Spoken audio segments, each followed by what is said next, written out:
Welcome to episode 151 of Cowboy Shit. It is Monday night after the long weekend. My name is Ted Stovin.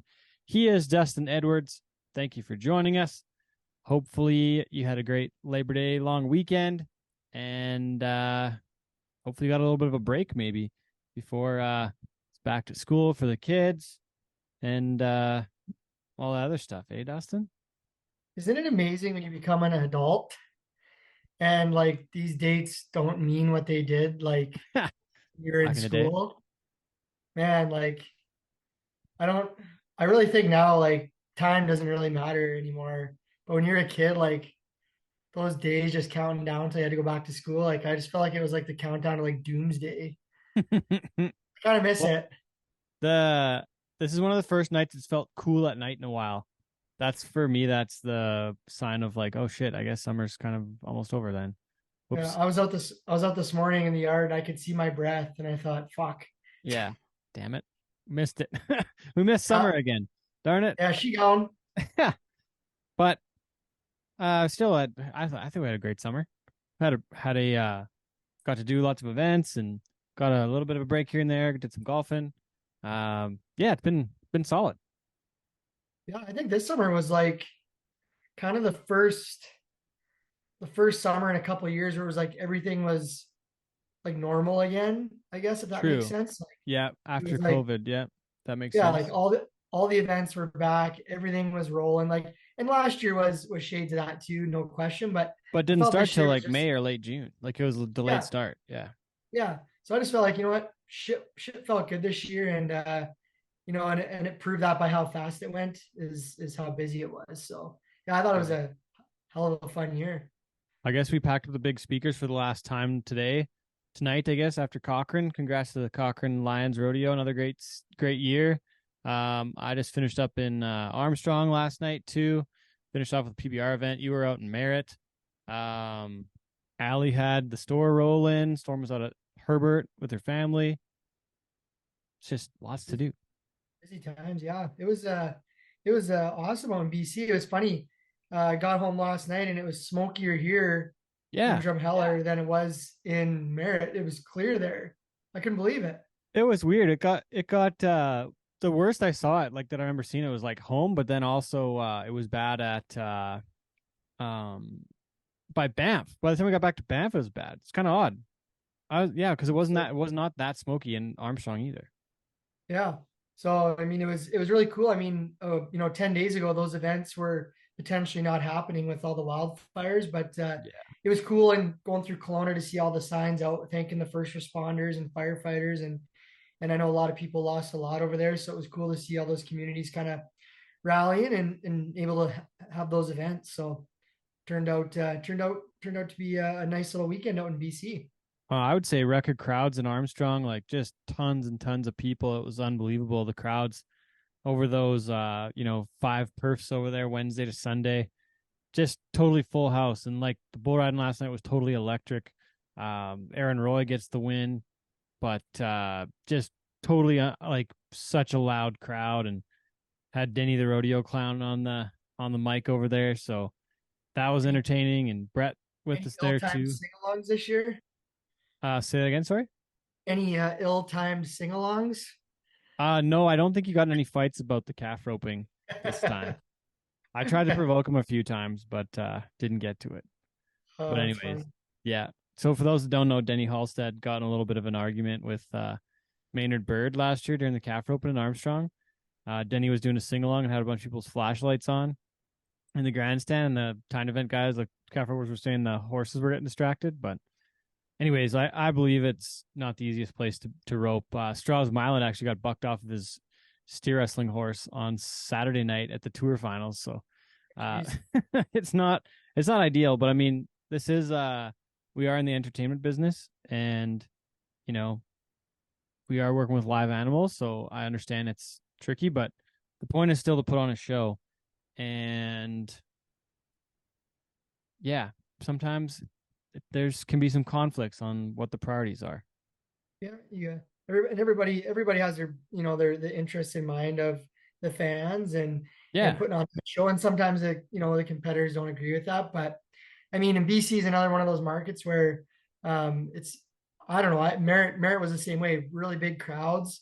They love everything you do. They want to be entertained and they want a good show. And the people behind the scenes that are putting those events on, that's what they're striving to do. So Mm-hmm. And there might be some oohs and ahs when a calf gets kind of whipped the wrong way, but there's also loud cheers when the guys make good runs. So, it's like the fans over there are quite educated. Like it's not like they don't like they're newer fans, but they get less of that at that high level as far as I'm remembering right now, right? Like there's not as many pro rodeo events out there. So to have those great shows, like it just, yeah, it's a lot of fun. And like I think I talked about Armstrong before, but it's one of the few in Western Canada where it's under the lights in the evening, so it's 8 p.m. start. It's just it's a unique setting too. So it's fun rodeo. Had a lot of fun. Had a great week. that's cool. And Highlights for Merritt. What do you got? you know what's really cool was they made a new award this year to the high marked bull ride every performance. At the end of the rodeo, they presented a cool little uh, like almost like a pendant, I guess it would be, in memory of Ty Posabon. So every night at the end of the bull riding, Luke and Leanne came out and presented the pendant to the high marked ride of the day.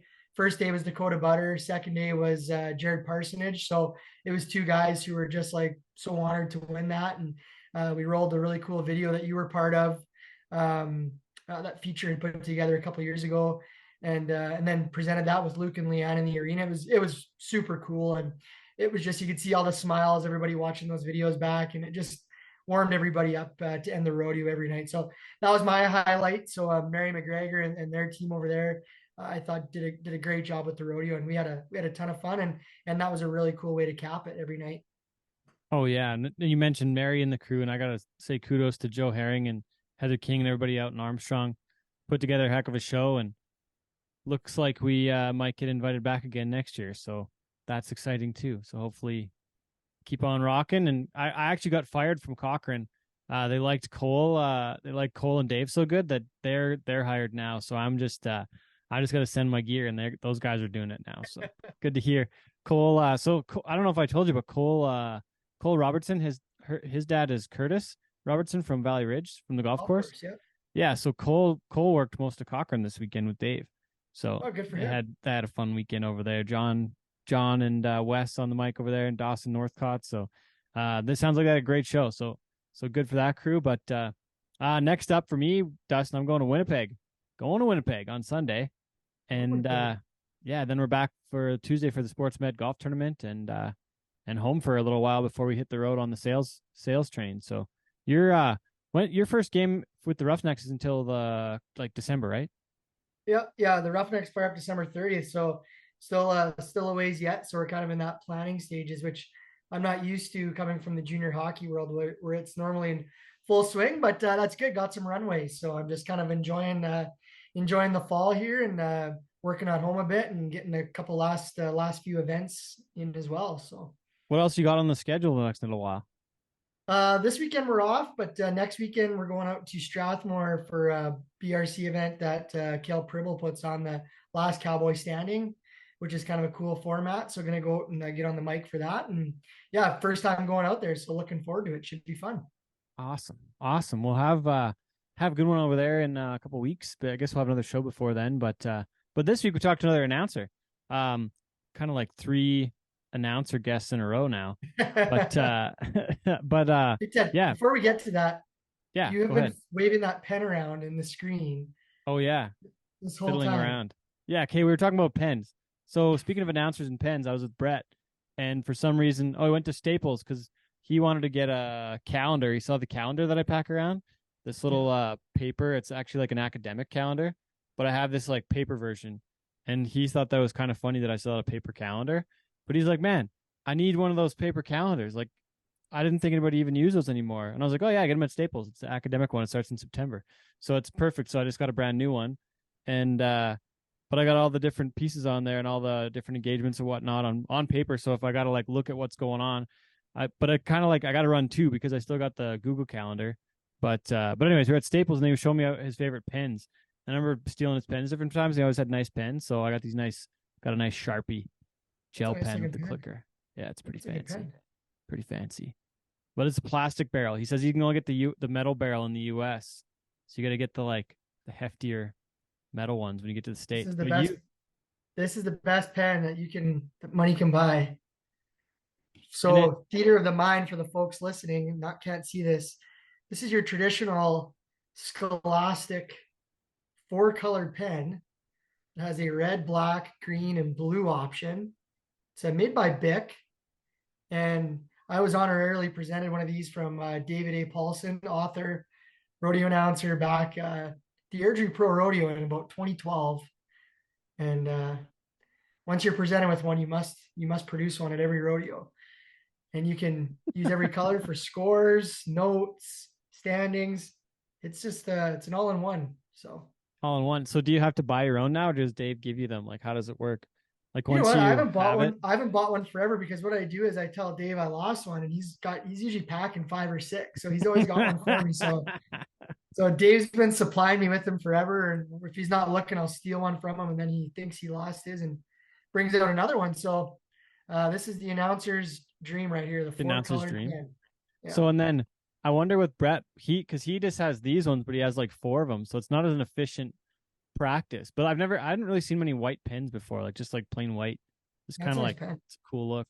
It'll probably get extremely dirty very fast on the I event. like your I like your calendar. Makes me think of like remember when we were younger, like all the little businesses in small towns would have like their business in the bottom of like a calendar. Oh yeah, I have Yeah, and some. it'd I be have one of like those on the wall upstairs. They're from Uline yeah, it'd be like Jimmy's Insurance, and then you'd open it up and it'd be like hot boobs. chicks on Yeah, cars, yeah. or or then it was like the Big Valley Inn, but it was like a calendar of flowers or owls or something. And I go, this one sucks. I like Jimmy's Insurance better. Yeah. Yeah. Turns out Jimmy's a bit of a perv, but I mean, Yeah, he's totally. got Yeah. yeah. Yeah. Oh dear. I don't know where we're at here now, but we probably should Oh, we're talking about your move guest. on. Sorry, Oh I yeah, I cut you guess off. yeah. So I was mentioning Brett. So Brett Gardiner. So Brett and I hung out all week in Armstrong. We went for breakfast every morning. We went to Cactus Club 4 nights in a row after the rodeo. Drove back to Revelstoke on the way back. But man, I don't know what would compare in the U.S. for Cactus Club. It'd be like I don't know what it would even compare to down there. But it's just so Cactus good, Club's such good awesome. food. Yeah. Big fan of that place. So we did that. Yeah, just had a really great time. But what I think it was like Thursday morning, we got together and recorded this show. I talked to Brett, and we talked about doing another show like once he got going on his psychology path on that side of things, and then we kind of just never got to it. But I think the last time he was on a show was like in the 40s or something. I'd have to look back. It's a long time Yeah. ago. So quite a few years ago. So things have changed lots if you listen to the last show with Brett. But we had a really good chat. We kind of got pretty I don't know what I would say. It almost was like a therapy, like a counseling session on the show. So hopefully you enjoy it. But like we talked about, Brett and I, he was we were supposed to have a line that we said where you're not supposed to use this as therapy, like actual therapy. You got to like if you need a counselor, reach out, and you know there's official wording that you're not supposed to use this as like official anything. I don't know what And you're like a supposed to pay. disclaimer. Yeah, he's supposed to pay. Yeah, there's a disclaimer. There's supposed to be a disclaimer. But anyways, forgot what that was supposed to be. But anyways, like be reasonable, folks. But thanks for listening. What do you got, Dustin? Like you look like Send you want to Brett. say something. If this pod is good, I'll send Brett a check. Yeah, that's true, right? All right. Well, thanks for tuning in. Once again, I'm Ted. He's Dustin. Hope everybody had a great Labor Day. Back with the interview after this.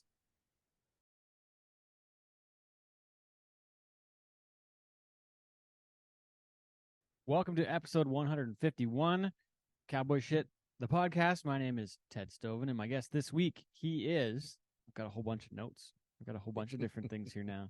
He's, you may know him, and probably do know him, coming to the show, as the 11-time Canadian Pro Rodeo Announcer of the Year. I don't actually even know how many times you've worked the Canadian Finals Rodeo or the PBR Finals. I don't have those notes in front of me.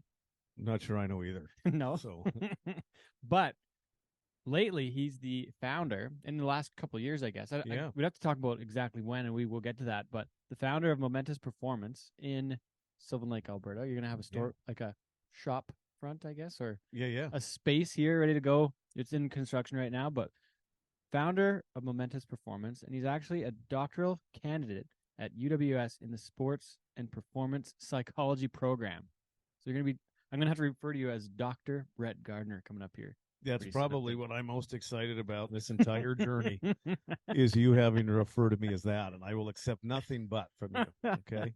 Welcome to the show for the second time, Brett Gardiner. Thanks for joining me. Hey, thank you. This is exciting. It's been a few years since we got to do this. I always love jumping on, so I'm excited, buddy. Thanks for having me. No, thanks for making it work. We're here at Armstrong, BC. It's the last day of August 2023.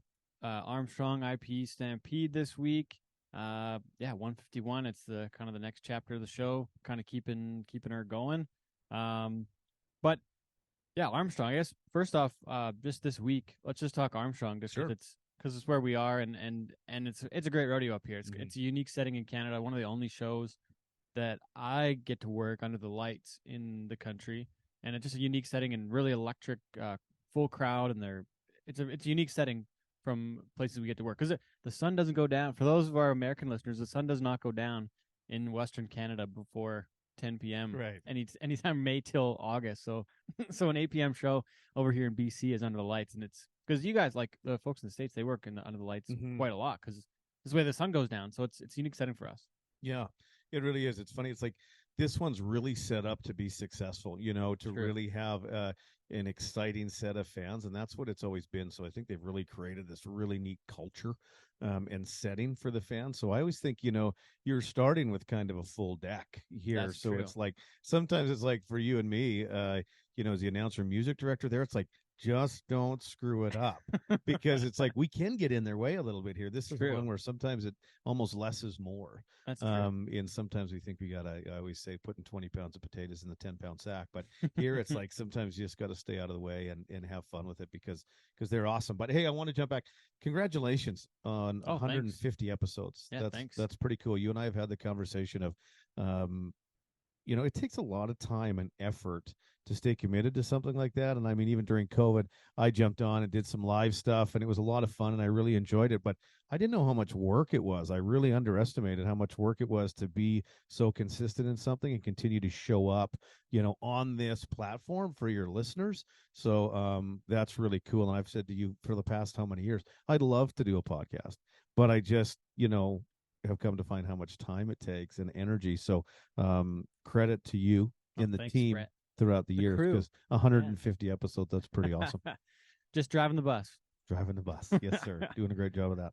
Oh, thanks, Brett. But it's like one of the things I kind of had wrote down was you've got all the accomplishments and worked all the rodeos, but one thing I'm thankful for is just to be friends and be able to do this and hang out and go for dinner different places. And like I like to just be able to hang out and be part of the crew a lot of the times, right? So I appreciate you taking the time to do it. No, that's cool. No, I appreciate it, and I appreciate you saying that. I didn't think we'd start crying, just moments into the show, but here we go. I'm gonna save that till the second half. But no, it's truly what it's all about, isn't it? Both you and I have been fortunate enough to have some success in the Western sports world, to meet so many incredible people and go to so many awesome places. And my monthly post on Facebook or Instagram, which I'm horrible at, but it seems to often start with, it's all about the people and the places, and it truly is. Sometimes and the bakeries. That's that's so true. I've made a lot of miles and made a lot of detours to make sure that I can get to the appropriate bakery wherever my travels take me. So I love it, man.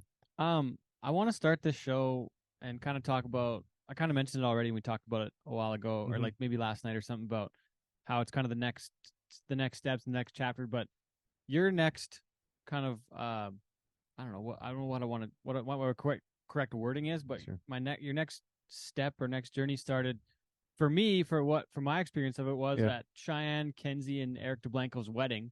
We were on the back of your truck, and we had our arms up on the tailgate, and we're visiting. And you're like, yeah, I'm actually starting the psychology program. Yeah. And that was the conversation. You, me, and Storm, and we were having that conversation at the wedding.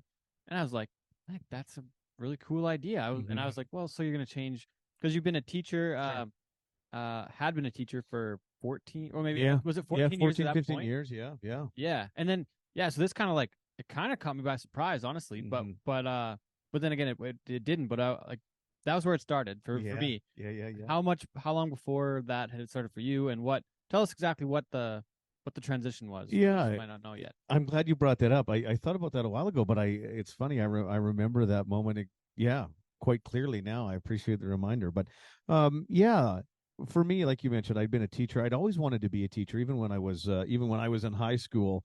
Even when I was in high school, I'd wanted to be a teacher, and that was something that I thought I would really like to do. So, I just really appreciated kind of giving back and supporting, and always thought that I wanted to live this life of service and help people. And so that was something that always was prevalent in my life, and came from a home that was very benevolent and supported others, and so that's what I knew growing up. So it kind of started to be one of those values that was really important to me. And then when I was a teacher, first 5-6 years I taught full time, and then the last 7, 8, or 9 I kind of taught on a half-time basis or less because my rodeo schedule got so busy. But I didn't want to leave that because I really did love it. I loved working with kids, and I loved helping people kind of reach their potential, go from good to great, or even going from where they are to where they want to be. And I found myself a lot in that process, really trying to help and support those kids that were maybe struggling through some times. I think I resonated with that demographic as a teacher. And so I found myself kind of almost in that unofficial counseling role. I was someone that kids felt they could come and talk to, and I could support them. And I really enjoyed doing that. So that's probably where the idea started. Okay. So, and drilling down on that, I got to jump in and ask, were these, like, tell me if I'm wrong, but were these kids kind of like, were they causing trouble in other classes, or were there, and I don't know the proper term, so please forgive me, but were there some learning, maybe, like, do you call it a learning issue or something? Like, I don't know what the wording is, but is that kind of some of those people you're talking about, or what's going on? No, I don't think necessarily. I think it was a wide range of population. Okay. It was certainly, certainly anyone and everyone. So it wasn't specifically like you got the problem kids and you had to deal with that. And that struggled academically or behaviorally or social emotionally. Any of those words that we want to stick on. Not that we need to, but it's no. It was there was lots of times.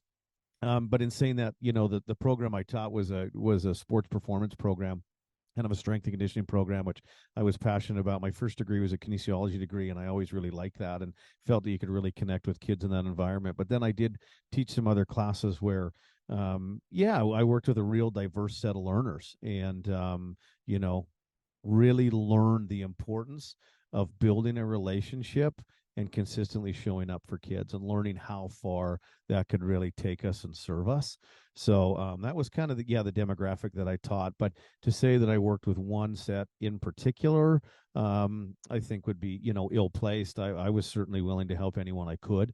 But if we did have to pick a demographic, and it probably even now in my more counseling career, even just that person that identifies as male, or maybe that more masculine male, because we know that sometimes it's a little more difficult to speak through some mental health stuff or things like that, as kind of those types of males. So I was able to support that demographic maybe a little more than some. So you go from announcing 100 performances a rodeo a year sure. to teach in school 200 days a year. Right. So you got your weekends you got your weekends working rodeo perfs. Like, sure. there's no days off. Right. And we can get to that. We can get that later on, but I kind of want to keep going down this. Yep. Where did you go from being a rodeo announcer and a school teacher to being a clinical psychologist? Yeah. So for me, there was a few different reasons. I think, the story I told of really wanting to help and support and care about kids and individuals, and that would continue to progress. Not only would I support kids, I often found myself supporting and mentoring other teachers, and that was a role that I really enjoyed doing. But then there was another piece that was very much my own journey that probably was the final push for me to switch and change. And that was, I've been public about my own struggles, and there's lots of days that, man, I want to have good days, and I've got a lot of tools and a big skill set, but, I wasn't always maybe as happy as I thought I could be. I wasn't the greatest husband. I wasn't the greatest father, at least one that, the version of that I wanted to be. And I felt that there was something lacking. I used to say, in my announcing career, and I love it, and I try and leave everything out there. And I promise anytime I pick up a microphone, as I'm announcing a Western sports event, you're going to get the very best of me. That's my promise. Some days it works, some days it doesn't. But there came a time when everybody was getting the very best of me, but when I got home to my wife and kids, I had nothing left. And all of a sudden I was starting to get like I was feeling sad and lonely. And then I'm hanging out in the basement, Monday, Tuesday after an event, go and teach school, coming home again, yet I can't communicate with my family. So there was just some of those signs. And I'm like, this just isn't okay. So there came a time, and for me, like I always say, there was a time that was really dark and scary for me. And, I'd be a part of the greatest Western sports events in Canada. And I was at the top of the mountain, if we have to say that. There's a lot of people that wanted to be where I was at as an announcer. But, I'd go home and I'd be sitting in a hotel room or at home. I felt like the loneliest guy in the world. I was just in front of 15,000 people, loving every minute of it. Boy, 3 hours later, I just feel lost and lonely and don't want to leave the hotel room. So I was really kind of fighting some of those things. And for me, it just got to a point where I'm like, I need to figure out a way to be better for myself, for my family, for my wife, for my kids, who have an incredible wife and just a lovely family. They're so good. I'm just so fortunate. But that was really kind of what spurred me on. So I started to kind of focus on myself, do some personal growth and development. And I kind of tell the story of, I was standing on the bank of the river and I looked across the river, and there was a little more happiness and a little more joy and a little more peace. And there was this version of Brett Gardiner that was a lot more content. And so I'm like, well, I just got to do the work to get over there. So I said, I jumped in the boat and started rowing the boat and doing all the work I could. And I got to the other side. And when I walked up the other side and, took this big, deep breath, I thought, wow, it's like this weight came off my chest. But I turned around and I looked over and I saw a lot of people just like me that, I really care about and think the world of, but they were kind of fighting some of those same struggles that I was. And I just thought in that moment, it became my life's work to try and now support them. So I say the journey I'm on right now, I'm just taking the boat and we're going back and forth and we're just rowing this sucker and loading up as many people as we can to try and help them from go to where, they are to where they want to be. Do you, I don't you can or can't you can choose to put a timeline on that part of your journey if you want. But I'm wondering what your first steps were and who you reached out to when you were in those Sure. darker times. I is kind of Yep. what the word I wrote down, but Mm-hmm. what was your first step? And then like that wasn't, you weren't in that position like, oh, I need to be a psychologist. Yeah. I'm assuming. Yep. No, and that's a brilliant question, because that's the big question for a lot of people. And for those people watching in, if you're there right now, and just to give it some more, I really struggle with kind of insecurity and anxiety. I really was that person, and still am a lot of times, to be honest, as I'm amongst the journey, get kind of stuck in the fear of other people's opinions. We're in a business where it's like, okay, I got to give you everything I got, but then I'm at the mercy of someone else's opinion on the job that I did, or that's where I was at the time. So I had a lot of insecurities and anxieties, and we know that when we don't deal with anxiety, it often can find its way into depression. It's like they're opposite sides of the same coin, because eventually our body just says, I can't handle all this anxiety. And then it kind of gives up on us. So then we start to feel like there's symptoms of depression. We get sad, lonely. And that was kind of my journey. And when it came to a point, there was a few people that I kind of reached out to. I remember where it was in the day. But I remember saying to a couple of friends, and to be honest, if I'm able to name them, Stacy Meyer and Brandon Tommy were two guys that I talked to on the same day, and Sheldon Kennedy was another. So I'm not sure if you can put what event it maybe was at, but in saying that, I remember saying to these guys, I said, I don't know what's going on, but I feel like there's this 10,000-pound weight on my chest, and I can never catch my breath. Is the expression I said to every one of them, and all of them basically gave me the same answer. They said, man, I'm sorry you feel that way. How can I help you? What do you need? And I said, I don't know. But for me, that was really the catalyst. It was, and when I look back on it, like, simple conversation, that's no big deal. There's got to be more. But for me, saying it out loud and acknowledging it, right, and saying it, not storing it, I was able just to bring it to kind of life. And that's sort of the journey for me. All those three guys checked in on me the next day and the day after that. They were really good friends in that moment and a really good support system, because again, I'm the announcer. I got to go out there. I got to deliver, and I've always said, sometimes we got to be careful what we wish for. we don't do many country picnics anymore. It's, Calgary Stampedes and CF4s and Armstrongs and TSN shows. And I do feel the pressure sometimes. I got to go and deliver. So it had just caught up to me. But that was kind of the first step for me, just kind of acknowledging it. And my wife is a tremendous support, along the way. We started to communicate better and differently. But that just kind of started to bring that weight away, acknowledging that, hey, I said I'm not okay, and they didn't judge me. They didn't say, what do you mean? You got to be okay. You got to go to work. And they're like, how can we help you, brother? So that was really important in that process for me. And then the next step, I just kind of committed. I started to get up in the morning. I got up in the morning every morning at 6, and I would pick a podcast and I would go walk for like 2 hours in the morning. So I started like, I need to change the way I behave, because I get up in the morning and I'd kind of, almost that victim mentality, feeling sorry for myself. But Really? it became, I would just, I remember starting listening to Tom Bilyeu, and the impact theory was something that came across, and I started listening to his stuff. And then, you'd listen to somebody you like, and then you jump onto that one and listen to the Cowboy Shit podcast and other stuff, just to continue. And I would just spend some time kind of walking, moving, trying to be grateful. Was that a tool that someone gave you early on, or was that something you did on your own?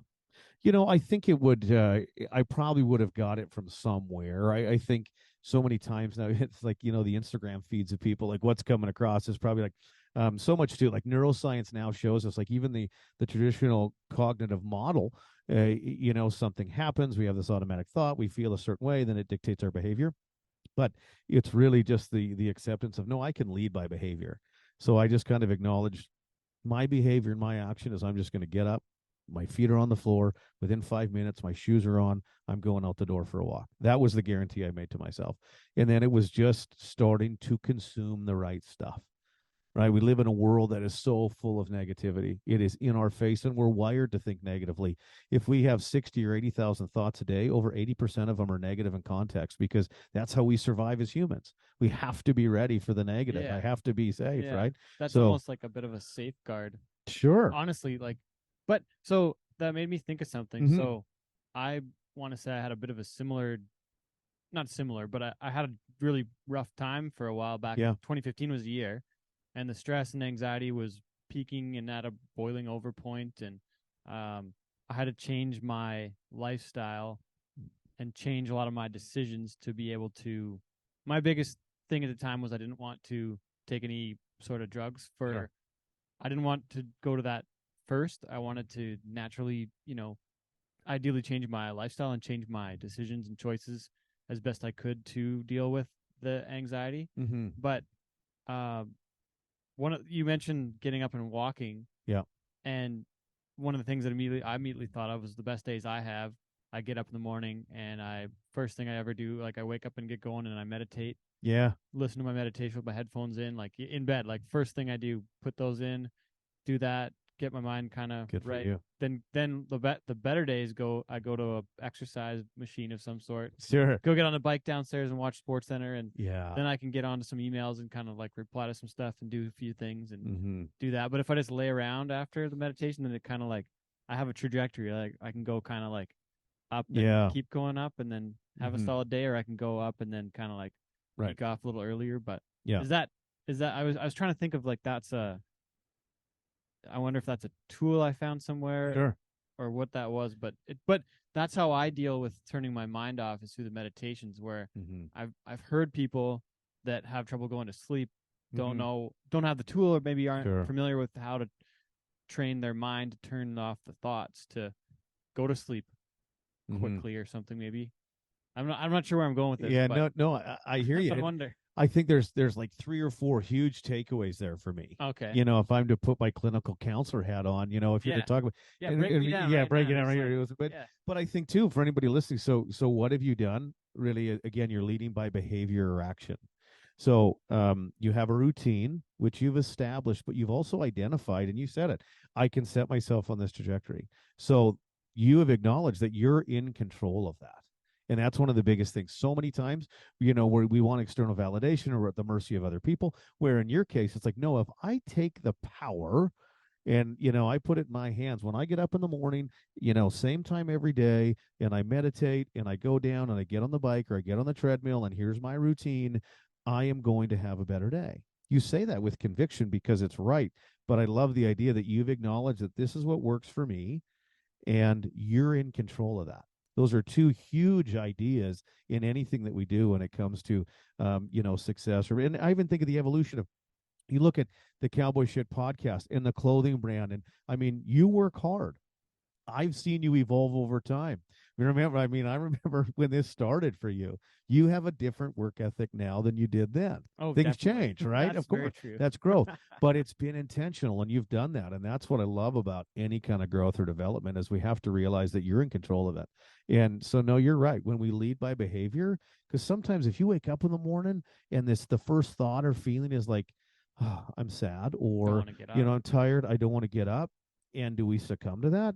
Well, a lot of us do. There's lots of times I do. Oh, yeah, but when you can, like, no, I can throw my shoes on, or I can do whatever it is. I meditate, I'm setting myself up for a better day. You are in complete control of that. And that's beautiful.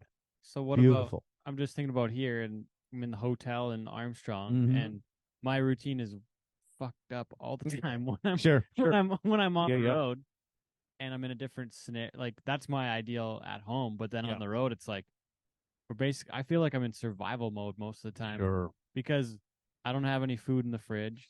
I got to go downstairs and get a coffee, or I got to go get breakfast somewhere. And like this morning, I was up at 5:45 and working on the computer all morning, right till 8:30. Yeah, put in 3 hours before I even hardly get out of bed. But I wonder, like, I get thinking, like, I wonder what the right step is here. I guess I could do the same thing here, but I sometimes choose not to. Because I'm more in survival mode to try and like rest and work the show. Where at home, I have a more flexible schedule to go to work at my desk whenever I get there. Right. If I choose to do it that way. I don't know. Yeah, no, I think it's interesting because I still do that same thing. I'm still through that. And my wife always says, hey, maybe practice what you preach there, big guy, because if I was, if you and I are in the coaching or counseling room, I'd say, well, why can't you? I see you got a fridge right here. And I know you got a cooler, and you could pack it from your home in Calgary and have everything that you have at home. Why not? And you're like, well, I guess I could. Right. But again, I also understand that, habit is something, and things become habitual. Like, now Brett's going to be there. We're probably going to go to every cool restaurant in Kelowna and Vernon for the next 4 days. But that's all part of it. But too, it's almost like setting up sometimes, what boxes can you tick, and what do you know that you need? I think that would be interesting for you to kind of do a deep dive into what do I need in this context, because context matters. It's like, what do I need at a rodeo at the CFR that's different than when I'm consulting in a school division or I'm working in the clinic? Those things do change, but often the foundation is the same. What do we need? We need nutrition. We need sleep. For me, if I don't have sleep, you've seen me grumpy, man. Sleep is my nemesis, and I don't sleep well, regrettably, a lot of times. So it's like, for me, it's like you got to protect your sleep, man. Well, and an event thing like this, like I usually at an event like this, when our show time is 8 p.m. Yeah, right. I had a bit of a nap yesterday for half an hour or something. Like, that's a key part of my day. Sure. When we're doing a show at 8 p.m., we got to be on until 10:30. Yeah, you have to deliver. And I have to prepare for that. So, it's a different trajectory of the day, I guess, too. Sure. Yeah, and then so again, I even think, like, if you're to, again, let's put the power back in your hands, is that something that you need to work through days before? On Sunday when you get home, I'm going to take an hour and I'm going to plan for Armstrong for the next 6 days. I know I want this, and this. And I know that if I'm going to bed, a lot of times too, it's like we need a certain amount of sleep. I go back to that because it's so important to me. But it's like, if I'm going to bed at midnight, I'm going to try and at least get this minimum amount of sleep. Maybe it's like, no, I'm up at 5 every morning, but maybe can you sleep until 6 or 7? Sometimes you can, sometimes you can't, but are we doing our best to be successful and set ourselves up for those moments again that we can control? Enough about that for now. I think we got to get back on the rails here. I appreciate that deep dive. Sure. Hopefully the people listening found it interesting too. It's probably relatable though, I'm thinking. Well, and it could be, and if not, you'll decide and you'll edit it out. So. Yeah, we'll leave that one up to Sean. See what he thinks. Okay, so going back to the we still haven't got through this whole story, the whole journey, but I guess there's a formal part of this education that would have begun somewhere. But we left off. You were at an event to not be named that you've talked with Brandon, Stacy, and Stovin, where they're all in the same place at the They same were day. same day. Yeah. What a coincidence. Yeah. But they all checked in with you, and you started making changes. You're doing the walking. What comes after that? It just really became, again, I started to learn more and really found out that I wasn't alone as I started to do some research when it came to kind of that men's mental health piece. I wasn't alone in this journey, and I started to resonate with a lot of people's stories, again, as I was focusing on those things. And I just kind of thought, geez, man, I want to start to help people in a different way. And that, I thought, how can I do this? And so I started to advocate kind of for that men's mental health a little bit more. And then I was asked to speak at some events. And that's kind of where it started. So Who asked you to speak first? Lots of it was in the school system. I would talk to teachers, and I would speak at teachers' conventions and kind of talk about anxiety and depression and burnout and how it related to teaching, and then kind of tell my story and the things that I kind of did. And that was part of your journey still. Certainly. Yeah. Part of my journey. And then it got to the point where then people would reach out because they knew that I was public about, I would talk about it, and I got an overwhelming amount of reach outs from people. And the majority of people, it would be females asking if I knew of a good male counselor to support their husband. That was probably 75% of the reach outs. If I had 50 of them after a teacher's convention, that's probably 30, 75% of them were kind of that idea. And there's not a lot. Is it mostly female dominated space? It is more of a female dominated space when it comes to the counseling or kind of registered psychologist piece. Yeah, it surely is. And it makes sense, right? They have better emotional language and are often more empathetic and all of those things. So it sometimes suits the female demographic, and I don't want it, but it's just even biologically kind of how we're wired to think versus, someone who's born a female. So, but no, in saying that, I thought, I got speaking at more events, but then I'd have people come out and disclose, hey, I'm really struggling, or I really have the suicidal ideation the last little while is off the charts. I don't know what to do. And I didn't have an answer because I'm like, I'm not a counselor. I was kind of like this one hit. It was like, I would encourage people. I wanted to give them permission, to be able to kind of tell their story.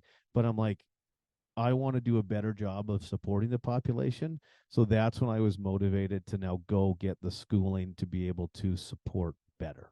And so you were doing these speaking engagements in this would have been 2019 and 20? Yeah. Right? Yeah. Because their wedding was in 2020. Yeah.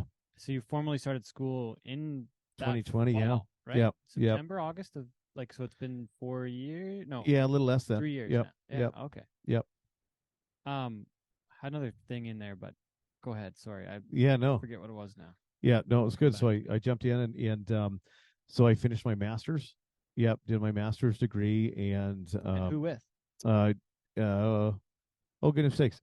City University is who it was. And it was at the time it would have been mostly online, or yeah, it was all online, and that's why I jumped into that program. And there's lots of different counseling programs, but this one was at the time 100% online, so it worked for me because I wasn't willing to uproot and move my family. And prerequisite is bachelor of like a bachelor's degree. I'm assuming, which you already had on the education side. Yeah. So then we jumped in that and finished that, and then I did my practicum with Dr. Jody Carrington and her practice, and a lovely lady by the name of Darlene Ferris, and they tremendous supporters and mentors through that process. Are they still in the Olds area? Is that right? Yeah. So work with and now it's kind of a collective of people that work together and have been wonderful mentors. So very appreciative to them and kind of through that journey and process. And then when I started kind of on my own, I got a lot of athletes coming through the door and lots of kind of the middle-aged male. 2 years of school, I think. Yeah, it was kind of a condensed program. We were like year and a half. Okay, kind of was I was in the high performance program. So you got your ticket in would have been spring of 21? No, fall of 21? Yeah. Is that right? Or Christmas 21 or what? Yeah, that's right. Is that right? Okay. So start on your own, and it was not momentous at the time yet. was it? It was something else off the bat, wasn't it? No, it was just Just you, there's your lots name of times, kinda thing? we just kind of work, there's like that Okay. freelance kind of independent, Yeah. So I work now as a what we call like a CCC, as a Certified clinical counselor. Canadian counselor. Yeah. Counselor? Yeah. Okay. So I can work within Canada. Yeah. So and then and then I have all the prerequisites of a registered psychologist and everything's there. The only reason I don't work under that heading right now is just because a lot of my clients don't just live in Alberta. And you're So not a doctor yet? I'm not a doctor yet. I'm Soon. amidst the doctoral program. I Doctor need in a the few years, but at this rate, yeah, maybe doctor in the 10 works. years I'll come back for episode 851 and I'll be one by then. Oh. So what's the next piece then? It would be, is the next piece momentous, or is it, look, I want to go back though Yeah. to your to early on when you're first struggling. I don't know what the right question is. I don't know if it's like how dark did it get, or like Sure. like where were you at that way? Like I don't remember. I don't really remember there. Like I was probably deep in my own shit at the time Sure. in some capacity, and I don't, like, we didn't have this conversation, so I don't know. I don't know where you're at, and I hope you weren't too bad off. No, I never clued in, but no, wonder, like, no, that's okay. It wasn't your job to clue in. That's all right. I wasn't aware. Right. No, and we all do a good job of kind of hiding things and carrying things and packing things. So, no, it's certainly, there was suicidal ideation in my world. How dark that is. It was dark for me, certainly compared to other people's stories, and not that we need to compare, if there's varying degrees, there was, but certainly that was probably some of the scariest moments for me. And just, lots of those feelings of hopelessness. I just could not figure out why at the time, at 36 or 37 years old, announcing something like the Calgary Stampede, and then you're in the hotel room 3 hours later again and feeling like the loneliest guy in the world, and I can't quit crying. I'm like, what? This ain't right. Right. And then often we just struggle to rationalize it. As men, we want to know, frickin' tell me why, man. Right. So, and I just couldn't put those together. So that's, kind of where it was for me in the tougher times. What did you find? What did you find it was? Like, what were the triggers, or what was going on? Like, what was making you feel like that? You're around all the people. Yeah. And you mentioned the anxiety and the Sure. The looking, I think, I forget what you exactly said, but it was looking for approval, or the external validation was one of the words you mentioned, maybe. Yeah, I think that's lots of it too, right? Lots of external validation is kind of what we seek for. And I still have, and I want to be very clear, like, I'm amongst the journey. By no means do I think it's, I have the 100%. Yeah. So I don't want to come across as like, no, I'm still living it. Cured. Yeah. No, I'm just willing to, like I said, I'm willing to walk alongside everybody and kind of tell my story and see if I can support theirs. But, originally I said, like, I really resented kind of Brett Gardiner, the announcer, because he was kind of this character. Right. But deep down inside, not like, quite Dale Brisby, but no, right. And I was like, no offense to Dale. No, there was this guy and he had to be somebody, and he was always looking for approval, and it was always, trying to climb the mountain and all of these things. But when I was Brett Gardiner, the person, I was really kind of, again, I was lonely, and everybody thinks I'm, oh, he's an extrovert. I'm a real social introvert. Like, I love being quiet, being alone, it's okay for me. So when I was trying to figure out what was wrong, it's like, well, it must be the announcer guy. It must be the other version of Brett Gardiner, because that's not really who I am. So I'm being unauthentic and I'm faking it, is what I told myself originally. I've since come to find that that's not the case. I firmly believe that, I've got this unique set of skills, and I can go and be that version and work that ego of myself, or that version of myself, and be fine. But it was really just trying to align, like the head and the heart sometimes, right? Who you are, or sorry, like, how you feel versus what you think. And I'd kind of built this story in my head. But truth be told, again, like I said, when I was getting home, I was tired. I was burnt out. I wasn't a great dad. I wasn't a great husband. So obviously I'm not those things because of Brett Gardiner, the rodeo announcer. Does that make sense? I think so. Yeah. Right. So then I would kind of blame it on that. And then it started to be kind of a life full of resentment. I resented that. I didn't want to go on the road. What is didn't it? want to go do these things. What is the definition of resentment? Well, I think if you resent, like, you're just, you're kind of mad at something, or you hold something accountable. That's the reason, Okay. Yeah. What did you mentioned the walking though, but what else did you do to, like, you had to totally change, too. You had to totally change Sure. what you're doing, because if you're burnt out, you have to change what you're doing to not be burnt out. Right. So I got busier instead. Yeah. Yeah. Yeah. Yeah. No, I think a lot of that work too is then it's like that inner search for meaning. There really was that Why? the why. There really was that what is my purpose? Why am I doing what I'm doing? And that was a big journey for me, and certainly still amongst it again. But that was a huge help in kind of finding the joy and the happiness in those moments. And so, because you were burnt out because you weren't enjoying it too. yeah, I just didn't know why, right? It felt like I was on a hamster wheel. And like I've said before, it's like people say, "Oh, I just want to be happier." Well, I don't know if there's lots of happy moments in my life. My wife and kids. I mean, there's tremendous amount of happiness there. I'm the luckiest guy in the world. There's lots of joy there. But for me, it just felt like sometimes it's like, but where's the peace? It's like I was always chasing something or I was always running from something, but I didn't know what it was. Right. So I needed to kind of realign and figure out why I was doing what I'm doing. And I think for the first time in a long time, the past year or two, like I have that understanding. I know why I do what I do. And really when I talk about the careers, it's like people say, oh, they're so different. You're this announcer guy in front of everybody, and then come Monday morning, I'll go to my office at Momentous Performance and work one-on-one with an NHL hockey player, low and slow and quiet. And I think, well, not really. At the end of the day, it's like first and foremost the job itself. What are we trying to do? I am trying to evoke emotion within another human being through the spoken word. And whether that's 6,500 tonight in Armstrong at the rodeo, or whether that's one-on-one in a clinical setting, that's what I'm trying to do. Trying to be empathetic to the audience. Sometimes it's one person, sometimes it's thousands. I have to give them what they need when they need it. Right. So the job for me, I always think is kind of the same, two extremes, but the same foundation. Huh. And you say evoke emotion, but I think part of it, based on the sessions I've had with a friend you referred me to in Calgary, is it's provoking the thought and the analyzing or analyzation. Sure. I don't know if analyzation is a word. Well, both work. But the analyzing you of on the podcast of our thoughts and patterns, though. Yeah. Like that's what my feedback on, or my learning maybe has been recently with Steve, is like the breaking down of some of those patterns. Like for me, it was flying. Sure. Just like I fly a shitload and I just still don't get along very good with it at times. So it was breaking those thoughts, but I don't know how that applies as much on the rodeo side right now. You're not really, and it's trickier to do that part of it on the rodeo side, where it's a one-on-one piece on Monday instead of Saturday night. Well, I think to a point, and I mean, but again, same idea. So if what patterns are we trying to establish within the audience if we're looking for the desired effect? It's like, hey, if I want them to be sad or I want them to be happy or I want them to be, are we able to do that? Yeah. Right. And I mean, of course, context and audience is going to change. There's a lot more listening when you're in the Momentous office. Sure. I hope so. Right. But it's not as much. It's got